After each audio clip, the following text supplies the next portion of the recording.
Hey guys, welcome back to, I guess, another installment of the Turbo IS300 upgrade series. If you're familiar with the IS300 platform, and especially modifying IS300s, you're probably aware that there's a serious lack of support or options when it comes to the factory rear end that comes in these cars. So my car, which was originally an automatic transmission car, came equipped with, I believe, a 390 rear end gear ratio. The manual transmission IS300s come equipped with, I think it's a 373 rear end gear ratio. And both of those are perfectly fine when they're used, kind of in the stock configuration with the stock transmission. That's what they were designed for. The problem is when you swap in a 6-speed manual transmission like I have. This car now has the V160, which is out of a Mark IV Toyota Supra. It makes for some really short, aggressive gearing. And again, that's because the V160 was designed for the Supra, and the Supra has, I believe, a 323 rear end gear ratio and a larger diameter tire as well. So when you take into account a smaller diameter tire, a higher gear ratio, and the V160 in the IS300, it again makes for some really short, aggressive gearing. And that's not always necessarily a really bad thing. There's some applications where people might gear this way intentionally to achieve better response or acceleration or whatever, probably most commonly in a naturally aspirated application. But for me, when the car's making as much power as it is, the gears are just too short and they almost feel kind of worthless on the street. And not that the car is built specifically for drag racing or any other purpose, but when you are talking about a drag racing situation, every time you have to shift gears down the track, whether it be quarter mile or eighth mile or whatever, you're losing time, right? That's just common sense. If you have to shift an extra time versus the guy next to you, you're at a huge disadvantage. So I wanted to find something that was going to, hopefully extend each gear a little bit more and make each gear feel a little more useful. So anyway, I ended up doing some research, and I actually found a company that was still selling this 355 ring and pinion gear set that will fit in the IS300 differential or carrier assembly. So I went to the junkyard and I got a spare rear end out of just an automatic IS300 with a limited slip and swapped in this 355 ring and pinion gear set. And I'm hoping this will kind of achieve what I'm looking for as far as extending each gear a little bit. And according to some calculators and stuff online, even just the top of fourth gear could change as much as like 10 miles per hour, which would be huge. That would be great. So again, this is something that I swapped in myself, I installed myself, and I'm not super experienced when it comes to setting up new gear sets like this. So I got the wear pattern and the backlash and everything, within the factory specifications. But for all I know, it's going to just blow apart the first time we give it some load. Another thing worth mentioning is there is a break-in period on a new gear set like this. I think you want to give it, 100 or so miles of pretty light driving before you give it too much load, just to make sure that the ring and pinion wear together properly. So hopefully we can get this installed and put some easy miles on it relatively quickly. Probably change the fluid out just to be safe after that, and then we'll see how it feels with some power going through it. But like I said, don't be surprised when it just explodes. But that being said, the worst case scenario is, I have the one that's still in the car right now as a spare that's I know holds pretty well and hasn't caused any issues so far. So worst case scenario, if we blow this one up, I'll just put the factory one back in it and call it good for now. Ultimately, the best solution would be something beefier, something with a larger ring gear that can actually handle the power that this car is producing now. So something like this, I don't think would hold up, especially in a drag racing scenario. If you've got slicks or some ET streets on the car and you dump the clutch, I think this would be the first thing to go, especially now that I've upgraded basically the rest of the drivetrain. The transmission, the clutch, the drive shaft, all that's pretty beefed up. So I think this is the next weak link. So hopefully down the road, someone will come out with a better solution that will offer, a wider range of gear ratio options so that you can have more customization or more adjustability there, and also be stronger, a lot stronger than the factory setup. So anyway, we'll get this one swapped in and we'll go from there. All right, so you can see I already took off just the tail section of the exhaust system just to give me some more room to work with down here. I've also taken off just one of the plastic skid trays down here, again, just to give me some more room. And so we need to take off these, I guess, just subframe supports, and I'll have to drop the sway bar a little bit just to provide some access to the bolts that go into the differential cover itself. And obviously I need to pull the drive shaft off and the axle shafts.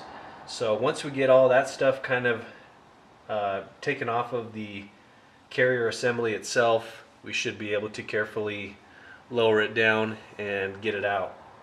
So I do have a little transmission jack I might have to use to lower it down, but I don't know, we'll see how heavy it is from how we're laying down here. So let's get to it.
Alright, so it's actually a different day. I'm kind of just working on this stuff as I have time.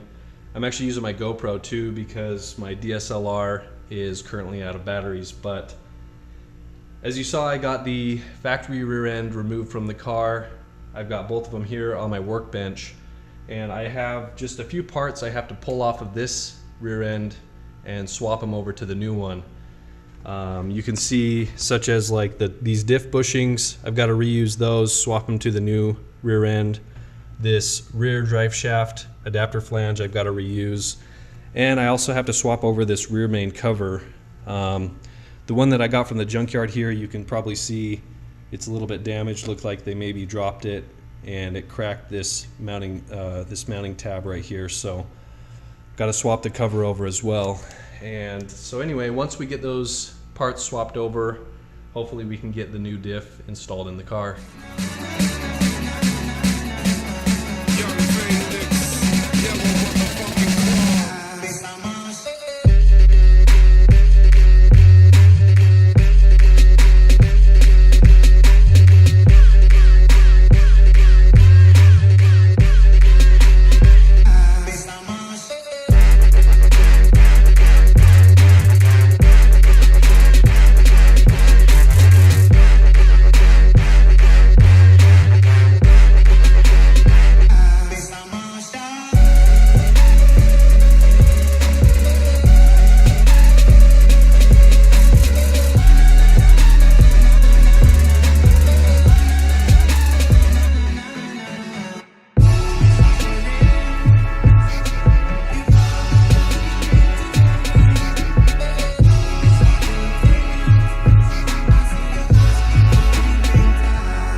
Alright, so I'm just trying to wrap up this video here.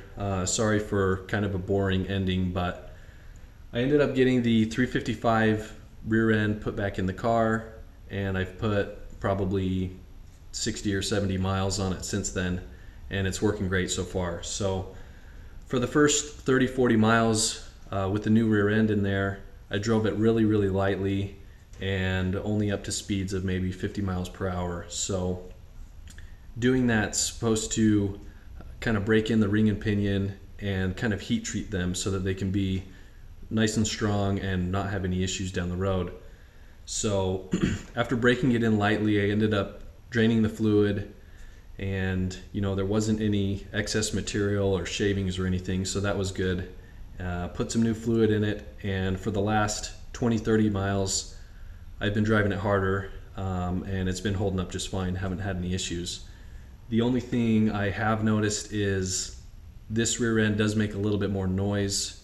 I guess you'd call it gear whine than the factory one, but it doesn't bother me, and I'm not too concerned about it because, like I mentioned before, if this one has any problems, if it blows up, I always have that the factory one to throw back in to get me back on the road if I need to. So in terms of, I guess, drivability and stuff, I feel like it's made a world of difference. It's pretty much exactly what I was hoping for as far as making each gear feel, more useful. And I think I already mentioned it, but according to the calculators online, I was expecting to see around, a 10 mile per hour difference in the top of fourth gear. So I ended up taking some new data logs with the 355 gear set and comparing them to some older data logs with the 392 gear set. And at 7,000 RPM in fourth gear, it's exactly 10 miles per hour. So it was cool to see that, so accurately displayed. And that 10 mile per hour might not seem like a huge difference, but it actually is a huge difference when you're rowing through the gears and trying to pick up speed. So I guess another thing worth mentioning real quick is, while I had the car up in the air to work on the rear end, I actually ended up installing a little heavier wastegate spring set as well. So I went from about a 10-pound spring set up to about a 13-pound spring set.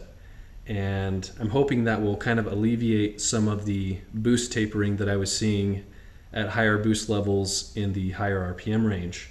So I'm hoping within the next couple weeks here, I can get the car back on the dyno, and I think with that little heavier wastegate spring set and just revving the engine out a little bit further, we can get closer to that 750 mark.